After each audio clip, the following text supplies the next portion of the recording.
Hello there everybody. Today is just going to be a quick video showing how to make your own custom bias binding. I have had a few people ask me about the bias binding on my Butterick bodice, so this is just a quick how to cut and fold your own. Enjoy. To make your own bias binding, you want to start with some fabric that is similar to your project. Ideally, your fabric will still have the selvage on there. This is the weft, the way that the selvage is. And then going away from you is the warp. Now, when we cut on the bias, we cut diagonally along the warp and weft lines. To help me better explain warp and weft, I've brought out my rigid heddle loom. So this yarn going away from the camera is called the warp. This is the stronger yarn usually that is, or thread, that is being held on the loom. This yarn here going sideways is the weft, and this is the part that I am weaving through. When you have commercial fabric, when they put the weft through, they cut off the ends, which is where you get that fuzziness on the edge of commercial fabric. After you match up your selvages, you'll want to iron this down so you have a good fold there and it's not shifting around on you. You'll need to know how wide you want your bias binding to be. So for my example, we're just gonna go with 2 inches. And once you know how wide it is, you can start marking things off. So you want to make sure that you are correctly angled.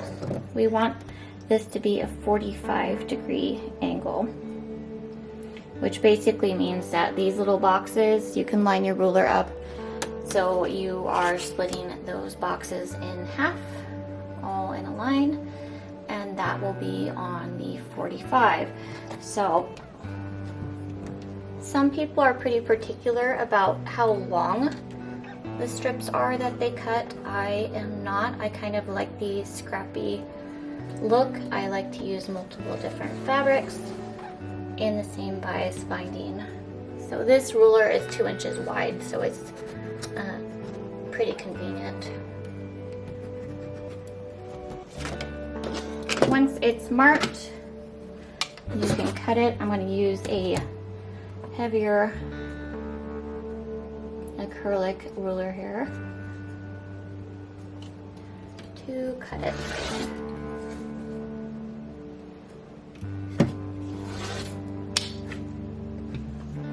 Now we have our first strips. We will cut off this selvage bit though.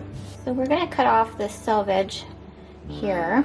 And to do that, I am just going to line it up on the squares and put my ruler on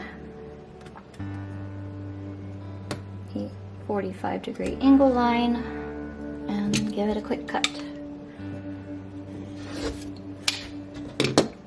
Alright, so we now have 2 very short strips that we will sew together. We will take our 2 pointy ends and we will lay them over top of each other with a little bit, can you see, with a little bit sticking off. If we match those seams up and then fold them over and sew them, we are gonna see kind of an ugly affair like that. So we want to actually not have them quite lined up. They need to be a little bit off. So you can see I have this sticky out bit on each side. So when these get sewn and flipped up, you're actually just going to have a little bit sticking off beyond, which is okay because we're going to trim it off. So let me go ahead and sew these down real quick. The tape, in case anybody's wondering, is because I'm currently working on a quilt.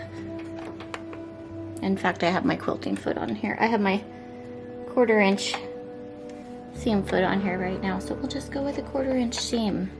You can sew these at a seam that you are comfortable with though. Just finished sewing our seam. We have our little sticky out bits. This will get pressed open, and these sticky out bits, we are gonna go cut these off with the rotary cutter as soon as we're done. And this seam is actually gonna need to be pressed open rather than to one side. All right, with these little bits that stick out, we are just going to lay the ruler on and cut them off with the rotary cutter real fast. Okay. Once you have your bias strips made, obviously this is a little mini one, you can do either a single fold or a double fold, depending on your own personal preference or what your pattern calls for. So with a single fold, you will actually be doing this at an ironing board, and you are just gonna fold it in half and press this well. And that is it for making a single fold.